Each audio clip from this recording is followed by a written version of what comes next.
Harkafuunee daawwattoota keenyaa kun oduu Oromiyaa labaniti odeeffannoo wajjin an Abdunnaasir Tufaati. Hidhamtoonni siyaasaa Oromoo lagannaa nyaataa irra jiran beelaan dadhabuu ogeessi fayyaa akeekkachiiseem. Qindeessituu garee ogeeyyota fayyaa kan taate Dr. Ililliin akka jettutti hidhamtoonni siyaasaa Oromoo lagannaa nyaataa irra jiran mana hidhaa keessatti baay'ee laafanii dadhabanii jiru. Buliin odeeffannoo kanaa qindeeffannee jirra. Qindeessituu garee ogeeyyota fayyaa kan taate Dr. Ililliin akka jettutti hidhamtoonni siyaasaa Oromoo lagannaa nyaataa irra jiran mana hidhaa keessatti baay'ee laafanii dadhabanii jiru. Dr. Ililliin yeroo ammaa kana hidhamtoonni kunneen humna dhabaniiru. Yeroo dheeraadhaaf nyaata lagachuu irraa kan ka'e mallattooleen dhibee hir'ina nyaataa hedduun irratti argameera jettee dubbatti. Hidhamtoota kanneen qaamni isaanii akka hir'atee fi akka dadhabanii jiran kaasuudhaan hangi sukkaara dhiiga isaanii keessa jiru gadi bu'aa dhufu dubbatti. Dr. Ililliin sababa hir'ina sukkaaraatiin wal qabateem kalee irrattis miidhaan gahaa jiraachuu dubbatti. Hidhamtoonni siyaasaa Oromoo torban lamaaf lagannaa nyaataa irra jiran lagannaa nyaataa kana dhaabuuf fedhii kan hin qabne ta'u hooggantoota siyaasaatii fi abbootii amantaa isaan gaafachuuf dhaqanitti dubbachuun isaanii ni yaadatama. Abukaatoon isaanii obbo Kadir Bulloo yeroo nyaata diduu isaaniitiif sababaa dubbatan bakka Oromoon jijjiirama aarsaa guddaa itti kaffalee fide siyaasaa keessaa dhiibamee bahaa jirutti bakka namoonni sababa siyaasaatiif jecha hidhamanii jiran hin baanetti lagannaa nyaataa kana hin dhaabnu jechuun diduu isaanii dubbatu. Dabalataanis obbo Kadir akkana jechuun dubbatu miidhaa isaan irra ga'uuf itti gaafatamaan mootummaadha. Gaafii isaanii karaa kamiinuu ta'u deebisuu kan qabu mootummaa waan ta'eef jedhaniim lagannaan nyaataa kunis hanga gaaffiin isaanii deebii argatutti kan itti fufu ta'u obbo Kadir dubbatu. Hiriirri mormii biyya keessaa fi alattis godhamu ammas itti fufee jira.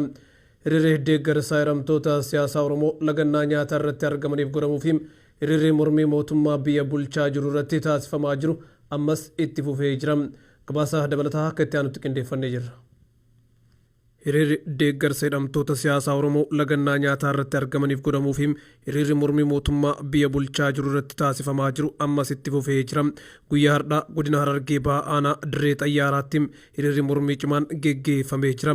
Haaluma wal fakkaatuun godina Arsii Lixaa aanaa Gada Basaasaa mana barumsa Burqituu keessatti hiriirri mormii kan geggeeffame yoo ta'u barattoonni mana barumsaa qophaa'inaa immoo hiriira akka hin baaneef dhoorkamanii jiru.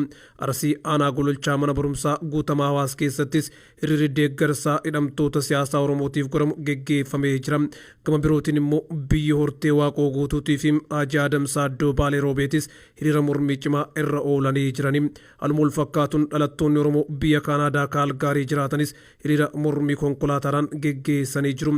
Dhaadannoowwan ijoon hiriira biyya keessaa fi alaa kanarratti dhaga'amaa turan hidhamtoonni siyaasaa Oromoo hundi haa hiikaman Firii Jawaar Muhammad, Firii Baqqalaa Garbaa, Firii Hamzaa Boronaa fi namoota birootis maqaan kan yaamame yoo ta'u hiriirri kun immoo halkanii fi guyyaa itti fufuutu mul'ataa jira jechuun maddeen keenya nuuf gabaasanii jiru.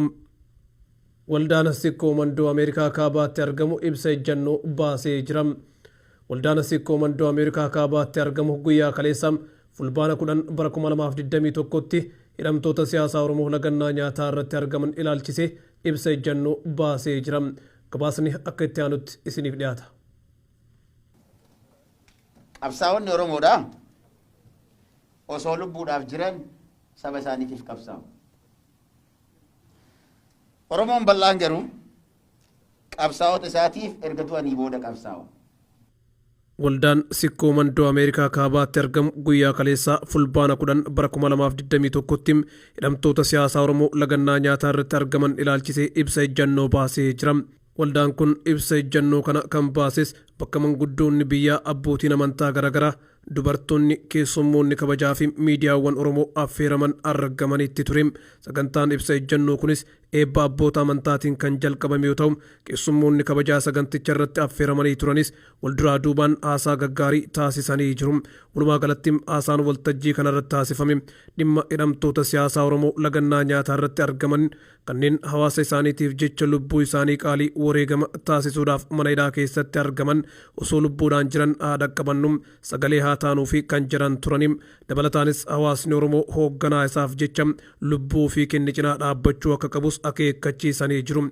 Yeroo uummanni Oromoo rakkoo keessa jiru kana keessatti mootummaadhaaf ergaa laaftuu, ergaa gabaabduu, isii jalqabaa kana booda immoo ergaa kana cimaa kanarra daran hojiidhaan hiikamuu danda'utti hanga walitti deebinuuf har'aaf ergaa qabna.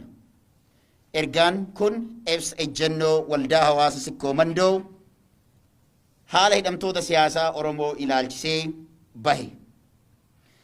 Hidhamtoonni siyaasaa Oromoo Jawaar Mohaammed, Baqqalaa Garbaa, Hamzaa Booranaa, Shamsaddiin Xahaa, Abdii Raggaasaa, Mikaa'el Booran, Arafaat Abdulqaadirii fi kan kana fakkaatan erga hidhamanii amma ji'a 7 dabree jira. Hidhamtoonni hedduun isaanii yeroo ammaa lagannaa nyaataa irra jiru.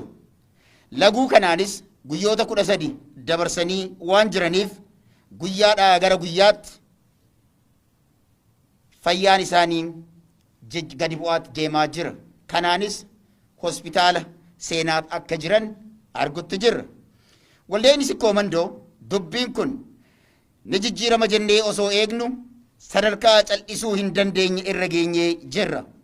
Kanaaf paartilee siyaasaa Oromootiif, mootummaa biyya bulchaa jiruuf, ilmaan Oromoo hundaaf, abbootii gadaaf, hooggantoota amantiitiif, haawwan siinqeetii fi hidhamtoota siyaasaa hunda isaaniitiif yaamicha goona. Tokko, mootummaa Itoophiyaatiif. Mootummaan Itoophiyaa hooggantoota siyaasaa ilaalcha biltsiginnaa yookiin PP keessaniin ala qaban yookiin ilaalcha keessaniin morman hidhuun rakkoo biyya sanaa akkuma amma duraa hiikamee hin beekne amma boodas isaan hidhuun hin hiikamu. Falli tokkochi jiru hidhamtoota siyaasaa hunda isaanii hidhaarraa gadi dhiisuun sana booda ta'anii marii godhuu qofa. Waldeen Sikkoo Mandoo gochi mootummaan hidhamtoota siyaasaa kana mana hidhaatti ugguree filannoodhaaf kophaa kiyya dhiyaadha jedhuun fiigaa jiru adeemsa sirriitti jennee hin amannu. Biyyattiifis balaa guddaadha. Kanaaf mootummaan hidhamtoota siyaasaa kana hatattamaan akka gadi dhiisu gaafanna. 2. Mootummaan aangawoota isaa kanneen olola dharaa hidhamtoota nyaata lagatan irratti oofaa jiran gocha isaanii irraa akka of qusatan haala hidhamtoota kanaa waan ogeeyyiin fayyaa himanii fi qabatamaan hidhamtoonni socho'uu fi dubbachuu dadhabanii hospitaala akka seenaa jiran osoo argaa jirru maqaballeessaa biddeena didanii micciirraa nyaataa jiru jedhaa akka jiran argaa jirra. Hooggantoonni PP yookiin biltsiginnaa namummaa keessaa bahanii du'a obboleeyyan isaanii hawwuu kana cimsinee balaaleffanna. Daawwattoota keenya gabaasa guutuu odeeffannoo kana booda irra kan isiniif dhiyeessinu ta'a. Pirezidaantiin Ameerikaa Joo Baayiden pirezidaantii Chaayinaa Shii Jinping bilbilaan dubbisanii jiru. Joo Baayiden haasaa jalqabaa bilbilaan taasisan kana keessatti dhimma dhiittaa mirga namoomaa kaasuu isaanii White House beeksisee jira. Dabalata qabna. Joo Baayiden haasaa jalqaba bilbilaan taasisan kana keessatti dhimma dhiittaa mirga namoomaa kaasuu isaanii White House beeksisee jira. Dabalataanis waa'ee daldala dhimma Hong Kongii fi muddama Taayiwaan waliin geggeeffamaa jirus kaasanii jiru. Muddamni biyyoota lamaan jidduu jiru dhimma daldala weeraraa fi basaasa irratti yeroo dhiyoo as dabalaa dhufeera. Walitti dhufeenyi Chaayinaa fi USA biyyoota lamaaniif qofa osoo hin taane addunyaadhaaf murteessaa waan ta'eef walitti dhufeenya bara bulchiinsa Doonaald Tiraamp badee ture.